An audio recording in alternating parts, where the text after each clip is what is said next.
عليكم السلام. اهلا وسهلا بكم احبتي في برنامجكم لحظات قرانيه، وهذه الحلقه رقم 1010 1011 ونحن في كتاب المبادئ الحقيقيه للشريعه الاسلاميه، وفي المبدا الاول هو المساواه، وهذه الحلقه عن المساواه والعدل في تشريعات المراه. ان قبل كل حاجه ان هناك فرق بين المساواة وبين العدل في موضوع العمل. يعني العدل ده موضوع أعم من المساواة، لأنه قد تكون المساواة ظلما. بمعنى يعني نفترض أن أنت دخلت معك 1000 جنيه وعايز توزعهم على فصل من الفصول في 20 طالب. لو أنت وزعتهم بقى 1000 على 20 طالب كل واحد زي التاني بالظبط، قد تكون مخالفا للعدل، لأن في عيل فقير وعيل نص نص وعيل ثري، هتديهم زي بعض، يبقى انت كده ظلمت العيل الفقير، المفروض ان انت تديه اكتر. فبالتالي هناك ظروف تستدعي ان يكون العدل فوق المساواة فيما يخص التعامل، فيما يخص التطبيق، وخصوصا في موضوع المرأة. وده قصة طبعا يعني اتكلمنا فيها كثيرا. فأول حاجة أن المساواة بين الرجل والمرأة تتمثل في كلمة زوج. فكلمة زوج ليس في القرآن الكريم على الإطلاق كلمة زوجة، لكن التعبير القرآني هو كلمة زوج. فزوج تطلق على الزوج الذكر وتطلق على الزوج الأنثى، وربنا سبحانه وتعالى ذكر هذا كثيرا. يعني وبرضو مش بس كلمة الزوج، يعني كلمة الوالدين ما قالش الوالدين، يعني في موضوع الميراث مش قال يعني وبالوالدين إحسانا، حط الأب والد والأم والد، وقال آباؤكم، حط الأب ضمن آباؤكم والأم ضمن ولما قال الذين آمنوا بيشمل النساء وبيشمل الرجال، ولما يقول الناس يا الناس اتقوا ربكم بيشمل النساء وبيشمل الرجال. يعني هو صيغ كثيرة جدا في تشريعات القرآن الكريم بتجعل المساواة أساسا، ألفاظ بتستخدم في تقرير المساواة بين البشر. وبرضو في المساواة وتكافؤ الفرص للذكر والأنثى. يعني ربنا سبحانه وتعالى يقول من عمل سيئة فليجزى إلا مثلها ومن عمل صالحا من ذكر أو أنثى وهو مؤمن فأولئك يدخلون الجنة يرزقون فيها بغير حساب. قال لك من عمل صالحا من ذكر أو أنثى، يعني أي واحد. هنا بقى تكافؤ الفرص، في مساواة وفي تكافؤ فرص. اللي بيعمل صالح سواء كان أنثى أو كان ذكر يبقى ده يعني قد فاز.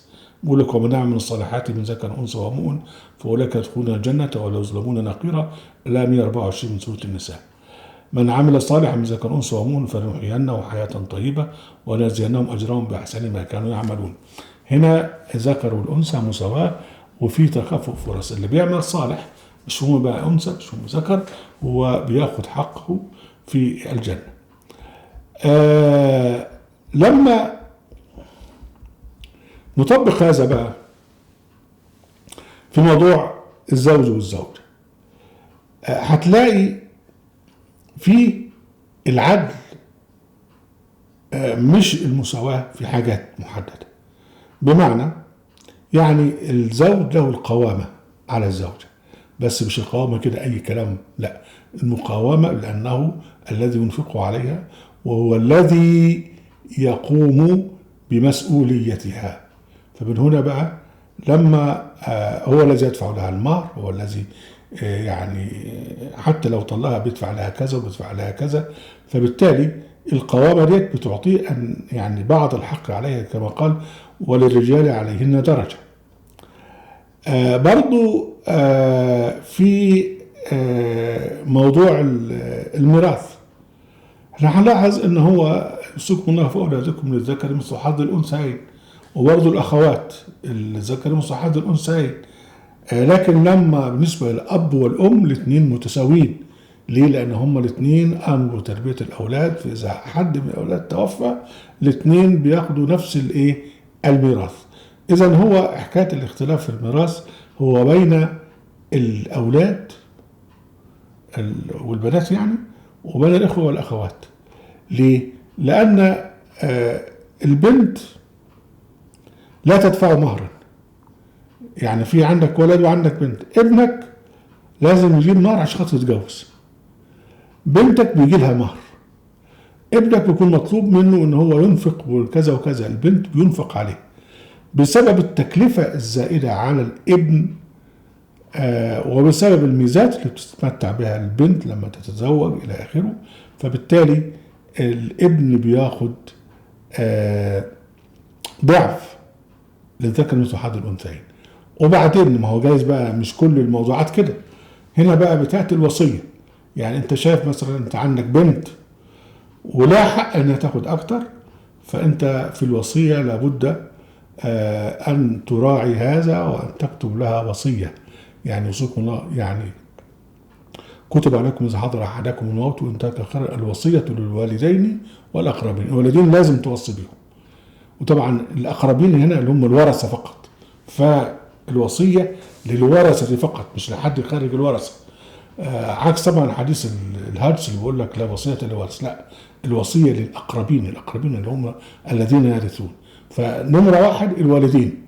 بعد كده أنت بتختار بقى إذا كان في عيل، بنت ممكن إن أنت تكتب لها لأن هي محتاجة، ولد إن هو تعب وزاد معاك في الثروة إنك أنت تميزه، ده كله في إطار العدل. فمن هنا بقى إن في موازنة في تشريعات رب العزة جل وعلا بين المساواة وبين العدل. اهلا وسهلا بكم احبتي في برنامجكم العظات القرانيه في قناه اهل القران وفي موقع اهل القران. لا تنسوا المشاركه بالشير ولايك، وعليكم السلام.